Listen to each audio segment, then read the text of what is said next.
आज हम इंडिया के मैप के सहारे जानेंगे कि भारत के कौन कौन से राज्य में जलप्रपात है और इन जलप्रपातों की खास बात क्या है। भारत के जलप्रपात से परीक्षा में प्रश्न बनते हैं, तो आइए अब हम भारत के एक एक जलप्रपात को समझने का प्रयास करते हैं।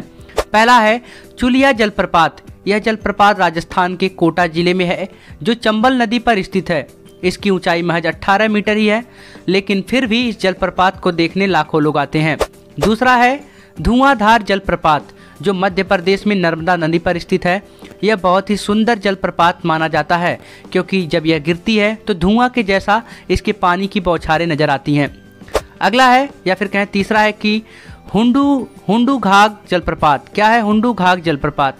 यह जलप्रपात झारखंड की राजधानी रांची से निकलती है और यह जलप्रपात मुख्य रूप से स्वर्ण रेखा नदी पर स्थित है। किस नदी पर? स्वर्ण रेखा नदी पर स्थित है। तो चलिए नेक्स्ट नंबर देखते हैं, एना जलप्रपात। एना जलप्रपात, यह जलप्रपात कर्नाटक राज्य के बेलगाम जिले में पड़ता है, जो गोकक नदी पर अवस्थित है।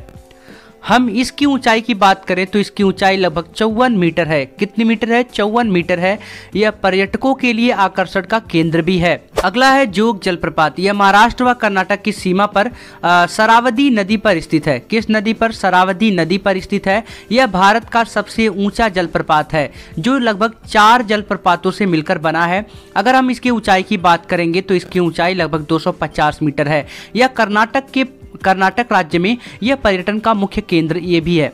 अगला है हम बात करेंगे शिवसमुद्रम जलप्रपात की। शिवसमुद्रम जलप्रपात जो है तमिलनाडु राज्य में कावेरी नदी पर स्थित है। किस नदी पर? कावेरी नदी पर स्थित है, जो जल विद्युत उत्पादन हेतु प्रसिद्ध है। मतलब ये जल विद्युतीय उत्पादन के लिए जाना जाता है। यहाँ पहली बार जल विद्युतीकरण केंद्र स्थापित किया गया था।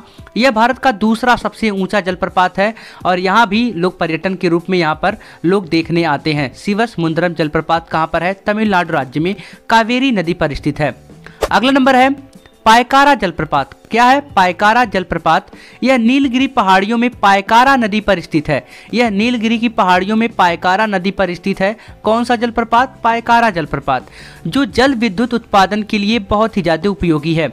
यहाँ पर बड़ी संख्या में पर्यटक यहाँ पर भी आते हैं। मतलब आप सोच सकते हैं भारत में जहाँ जहाँ जलप्रपात होंगे वहाँ पर पर्यटक तो जरूर आएंगे, क्योंकि प्रपात जो है ऐसा दृश्य होता है, प्राकृतिक दृश्य होता है, जहां पर पर्यटक तो आते हैं, जो पर्यटकों के लिए मुख्य केंद्र भी माना जाता है। अगला है दुदुमा जलप्रपात। क्या? दुदुमा जलप्रपात, यह उड़ीसा राज्य में कोरापुट जिले से 90 किलोमीटर दूर स्थित है, जो मुचकुंड नदी पर स्थित है। मुचकुंड नदी पर ही दुदुमा जलप्रपात गया है, जो कहां से? उड़ीसा राज्य में कोरापुट जिले से 90 किलोमीटर दूर स्थित है। इस जलप्रपात पर एक बड़ा जल संयंत्र यानी एक बहुत बड़ा जल विद्युत संयंत्र का निर्माण भी किया गया है। यह तीर्थ स्थल के रूप में जाना जाता है। यह मतलब ये हिंदुओं के तीर्थ स्थल के रूप में भी जाना जाता है। यह पर्यटक स्थल भी है। अगला है सहस्त्रधारा जलप्रपात। अगर हम सहस्त्रधारा जलप्रपात की बात करेंगे तो यह उत्तराखंड में देहरादून के पास स्थित है। सहस्त्रधारा जलप्रपात कहाँ स्थित है? तो उत्तराखंड में देहरादून के पास स्थित है। यह चूने की चट्टानों के घोलने से बना है। यह किससे बना है? तो यह चूने की चट्टानों के घोलने से बना है। यहाँ पर बड़ी संख्या में पर्यटक यहाँ पर भी आते हैं। अगला नंबर है 11वां नंबर। अगर हम बात करेंगे हाथी झरना जलप्रपात यानी एलिफेंट फॉल्स की बात करेंगे तो ये मेघालय राज्य के अपर सिलांग जिले में स्थित है। मतलब यह मेघालय राज्य में स्थित है और मेघालय राज्य के अपर सिलांग जिले में स्थित है।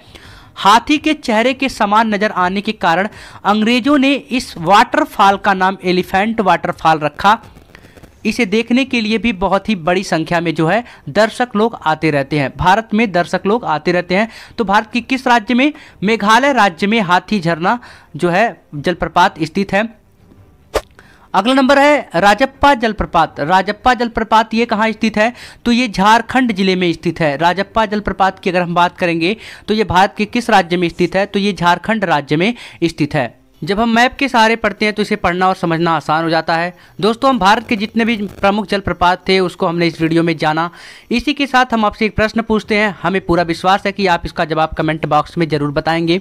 चलिए हम प्रश्न पूछते हैं, दुनिया का सबसे ऊंचा जलप्रपात कौन सा है? दुनिया का सबसे ऊंचा जलप्रपात कौन सा है? ये रहे आपके ऑप्शन। आप कमेंट करके बताइएगा। मिलते हैं अगले वीडियो में, तब तक के लिए धन्यवाद। जय हिंद दोस्तों।